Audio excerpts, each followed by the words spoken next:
আসসালামু আলাইকুম। সবাই কেমন আছেন? আমরাও ভালো আছি। আজকে নতুন আরেকটি আড্ডায় চলে এসেছি। আমাদের সঙ্গে নতুন আরেকজন মেহমান যোগ হয়েছে আজকে। আমি এবং আমার ওয়াইফ এবং সঙ্গে আমাদের মামা। মামার খুব ইচ্ছে আজকে একটি ভালো রেস্টুরেন্টে খাবে এবং সেখানে কিছু সময় কাটাবে। আমরা বললাম ঠিক আছে চলেন। তো রেস্টুরেন্টের উপরে উঠতে গিয়ে দেখি সামনে একটি জুতার শোরুম, সেখানেও একটু ভিজিট করলাম।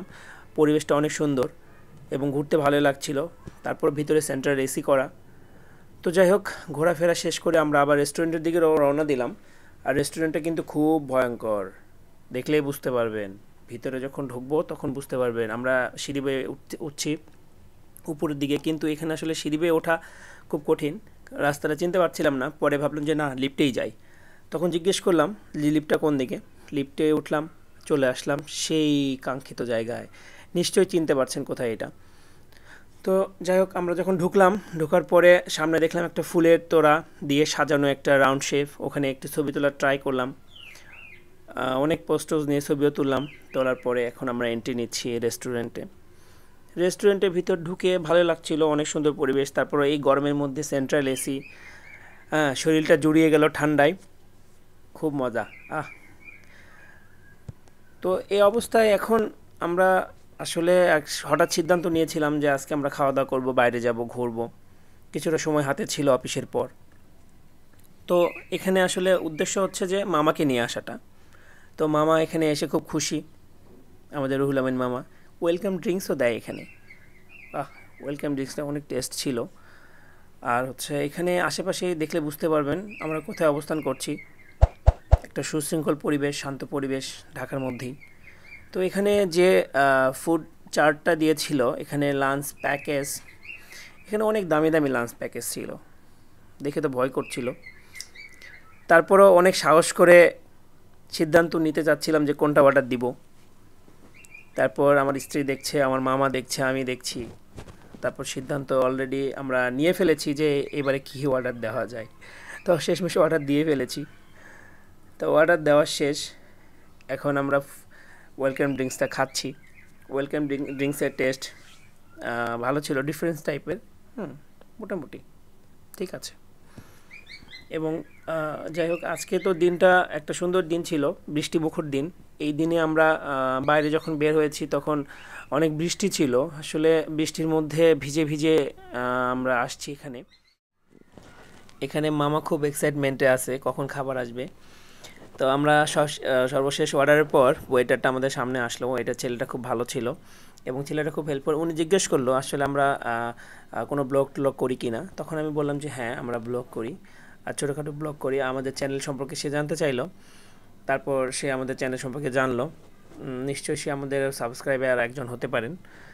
তো এখানে আসলে আমরা আলোচনা করছি যে আমরা আজকে এখান থেকে খেয়ে কোথায় যাব, কী প্ল্যান হবে। এখানে ওয়েটার ভাই আমার চ্যানেলের উদ্দেশ্যে আপনাদের জন্য হাই বলে দিল। আপনারা বুঝতে পারছেন সে কতটা হেল্পফুল একটা ছেলে। তো খুব ভালোই ছিল, ওয়েটারটা আমাদের সঙ্গে বারবার এসে কথা বলছিল। আর এখানের যে এনভায়রনমেন্টটা আসলে এখানে না আসলে বুঝবেন না, খুব ভালো লাগছিল এবং শ্মশান পরিবেশ। আসলে আমি এতদিন থেকে চাচ্ছিলাম যে এরকম একটা সুশৃঙ্খল শান্ত পরিবেশে এসে কিছুটা সময় ওয়াইফের সঙ্গে কাটাইতে। কারণ সারাটা দিন অনেক ব্যস্ততা এবং অনেক জঞ্জালের মধ্যে কাটে, কারণ সারাটা দিন অনেক প্যারা নিয়ে কাজ করতে হয়। আসলে এরকম একঘেয়েমি একটা জীবনের মধ্যে একটু সুন্দর একটা সময় খুবই দরকার, এরকম নিরিবিলি পরিবেশ। বলতে বলতে খাবার চলে আসছে আমাদের। এখানে চিকেনের পরিমাণটা অনেক সুন্দর এবং আমি দেখছিলাম যে আসলে চিকেনের সাইজটা কীরকম ছিল। তো এখানে চিকেনের সাইজটা হচ্ছে আপনার ছোটোই, কিন্তু আসলে টেস্ট তো না খেলে বলা যাবে না। তারপর এখানে রাইসটা দিয়েছে, তবে এখানে রাইসের পরিমাণটা অনেক কম ছিল। আমরা 3 জন 1:3 যেহেতু দিয়েছিলাম প্যাকেজটা, 1:3 মধ্যে রাইসের পরিমাণটা আরও চাইলে ওরা একটু বেশি দিতে পারতো, কিন্তু আসলে পরিমাণটা একটু কম দিয়েছিল। যাই হোক, কী আর করার। আমরা এগোচ্ছি সামনের দিকে, যে খাবার তো স্টার্ট করতে হবে সামনে, যেহেতু খাবার চলে আসছে, আর বেশি অপেক্ষা করা ঠিক হবে না। তো চলুন খেয়ে দেখি এবং এটার টেস্ট কীরকম হয়।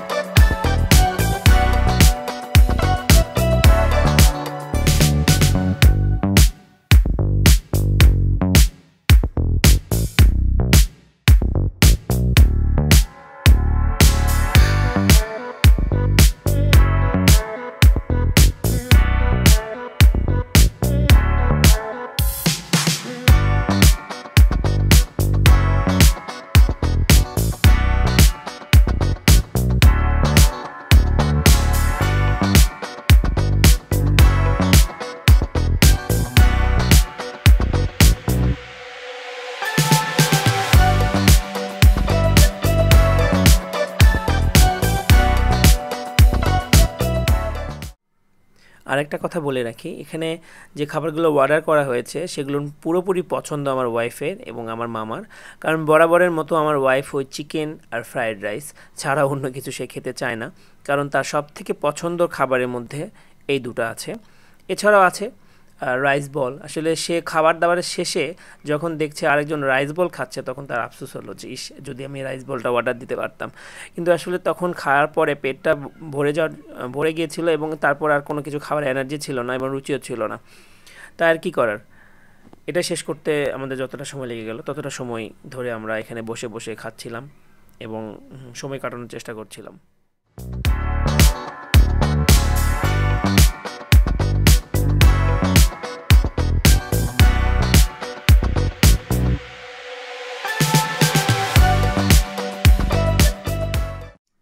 ভূতের সস, যে সসের টেস্ট মুখে বলা সম্ভব না। এই সস পেয়ে মামা মনে করছে যে একদম বাটি সহকারে খেয়ে ফেলবে। তো এখানে আসলে সসটা যতটুকু ছিল ততটুকুই খেয়ে ফেলেছি আমরা সকলে মিলে, কারণ সসটা অনেক টেস্ট ছিল। এই সসের পাশাপাশি আরেকটি সস ছিল, ওটা মরিচ দিয়ে বানানো। যে মরিচের সসটা ছিল, ওই মরিচের সসটা আসলে আমরা কখনো এর আগে দেখি নাই যে এরকম মরিচ দিয়েও সস বানানো যায়। আসলে এটা আমি খুব এক্সাইটমেন্টে ছিলাম এবং সসটা নিয়ে মুখের মধ্যে দেওয়ার পর আমার অবস্থা খারাপ, কারণ আমি অনেক বেশি খেয়ে ফেলেছিলাম, সেজন্য অনেকবার হাসিও ফেলেছি এবং একদম নাকে মুখে উঠে গেছিল। তো এই সেই সস, আপনারা যদি কখনো পান এই সসটা এবং সেই সসের টেস্টটা কীরকম হয় আমাদের কমেন্টে জানাবেন, বা কখনো কেউ যদি খেয়ে থাকেন তাহলে অবশ্যই জানাবেন। আসলে সসটা মামার এত ভালো লেগেছে, মামা এবং ভাগ্নি দুজন মিলে সসটা আমাকে দেখাচ্ছিল বারবার। আমাদের খাওয়া দাওয়া শেষে আমরা বের হয়েছি, বাসার উদ্দেশ্যে রওনা দিলাম। তো এখানে আরেকটি কথা বলে রাখি, যখন আমরা এই রেস্টুরেন্টে আসছিলাম তখন দেখলাম ওভারব্রিজে একটি শুটিং চলছিল, নাটকের শুটিং। আপনারা নিশ্চয়ই চিনতে পারবেন। আমার ভিডিওগুলো যদি ভালো লেগে থাকে আমার চ্যানেলটাকে সাবস্ক্রাইব করে পাশে থাকবেন। ধন্যবাদ। আসসালামু আলাইকুম।